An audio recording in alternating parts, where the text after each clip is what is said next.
morning students. Today we are going to do story writing.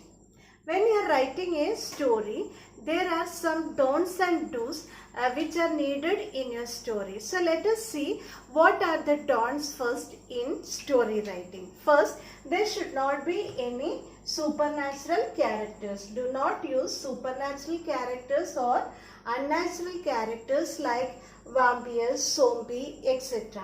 Next, do not try to end with a moral.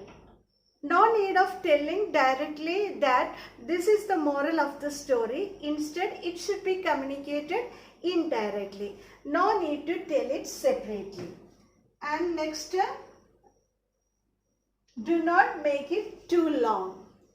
So plan it before writing. It should be within the word limit of 150 to 200 words. Otherwise, nobody will read your story. Next, avoid spelling mistakes. If you don't know the spelling, then don't use that word. There should not be any grammatical mistakes.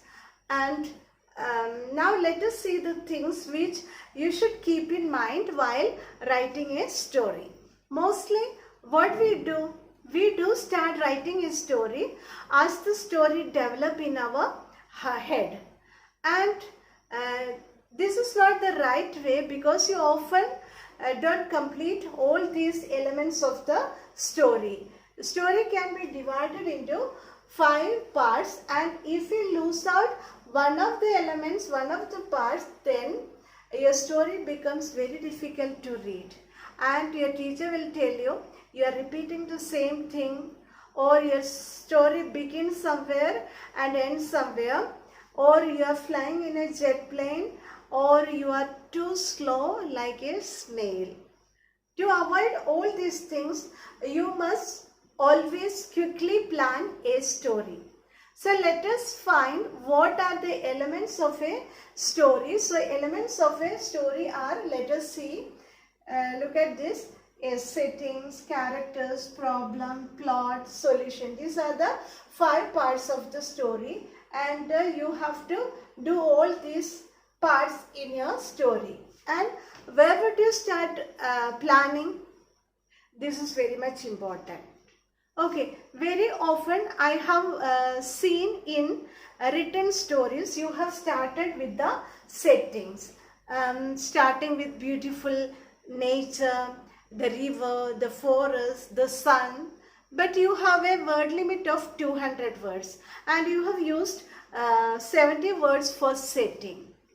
Okay, then you cannot make a good story like that, because you have not asked to describe something. You were asked to tell a story, so you have to be careful. So don't start with the setting. Then where to start? In the given question, there would be 2-3 lines.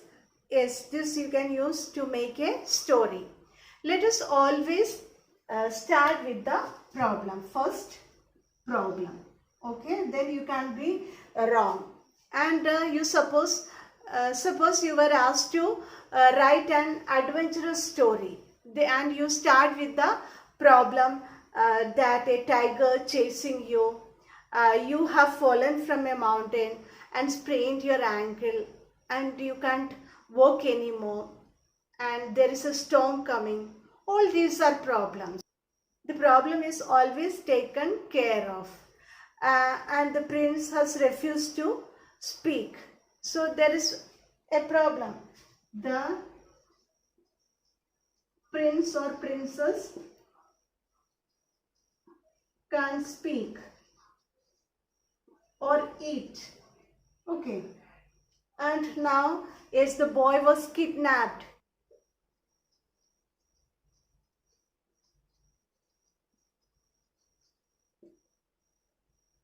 Okay, the ring was stolen ring.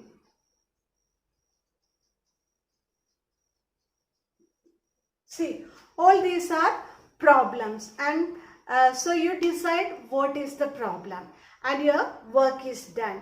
You can write the problem in small words here. Okay, now what is next?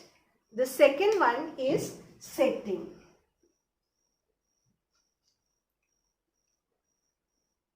In order to make the story real and convincing, you must describe the locality and place to which the characters belong.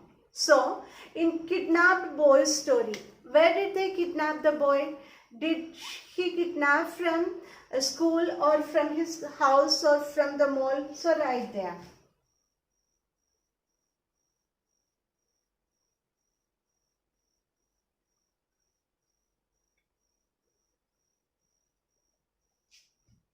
Okay, and about the princess, where was she? She was in her palace.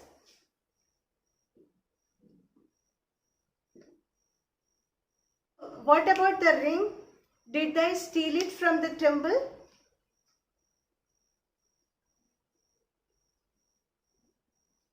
I'm giving examples. I'm not saying all these from the same story. They are all different stories. I'm just giving you examples. And now I can describe as a temple, a palace or a mall. Are you going to write a lot of setting? No, I'm going to make a quick short setting, maybe about 30 words, because the reader wants to know how did I get kidnapped, what happened after I got kidnapped. And the reader or a teacher doesn't want to spend time in the temple describing the puja or in the mall how the clothes are yes, hanging in the mall. No, all these are not needed. Now, the third element is the characters. Third one. So, who are the characters? You can decide, I want to be a hero or not. Okay, me as a hero.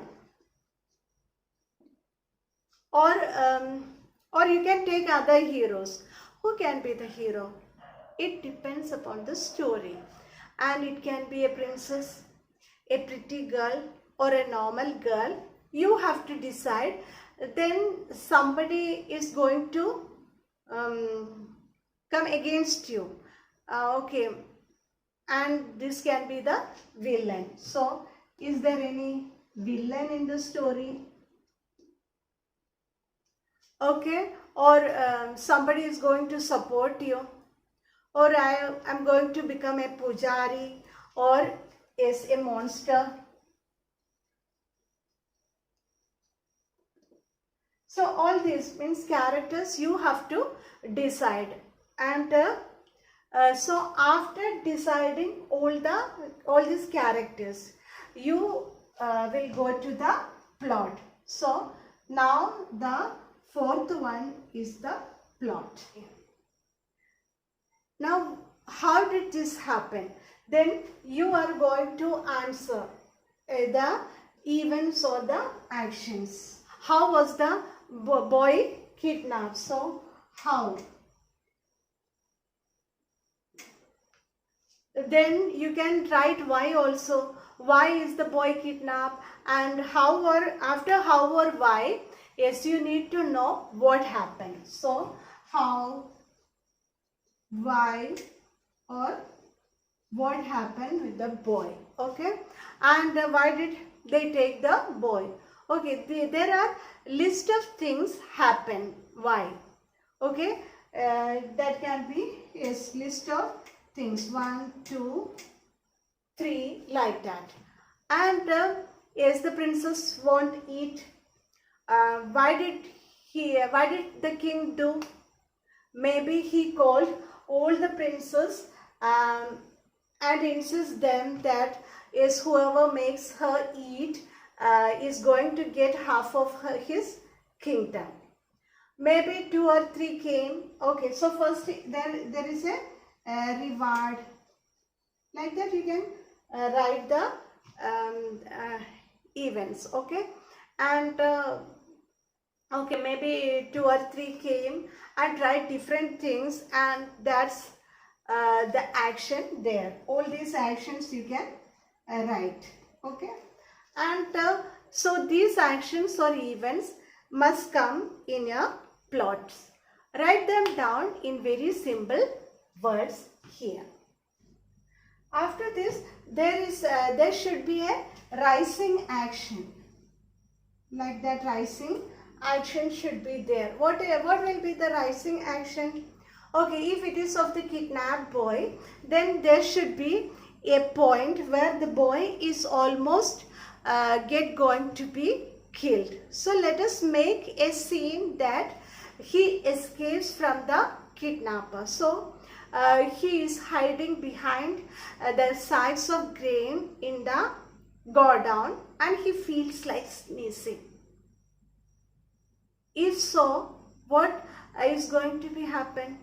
Yes, his sneezing sound would hear the the kidnapper would hear his sneezing sound, and yes, the rising action here is that he is going to be caught. So this action should reach its peak. So after this, we are going directly to the solution. So the fifth and the last one is solution. Now you reach the solution.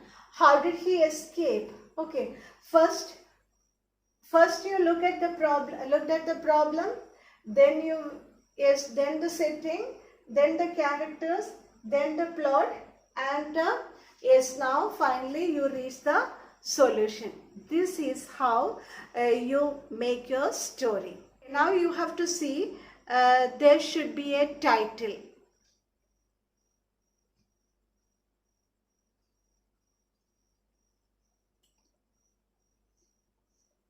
You have to decide a title before writing a story. You can choose the title in two ways.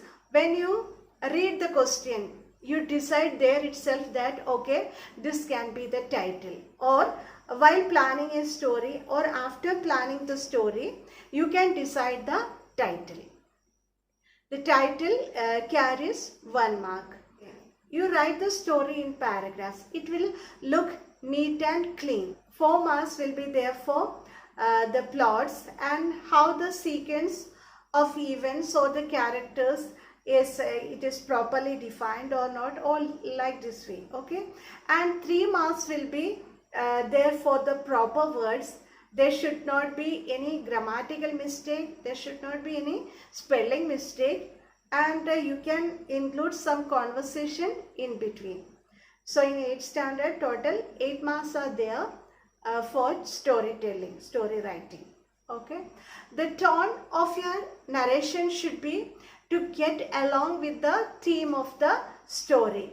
The tone of a humorous story is different from that of the tone of a sad story. So follow all these steps while writing a story. So that's that's all for this video. Until the next video, keep practicing, keep learning. Till then, bye.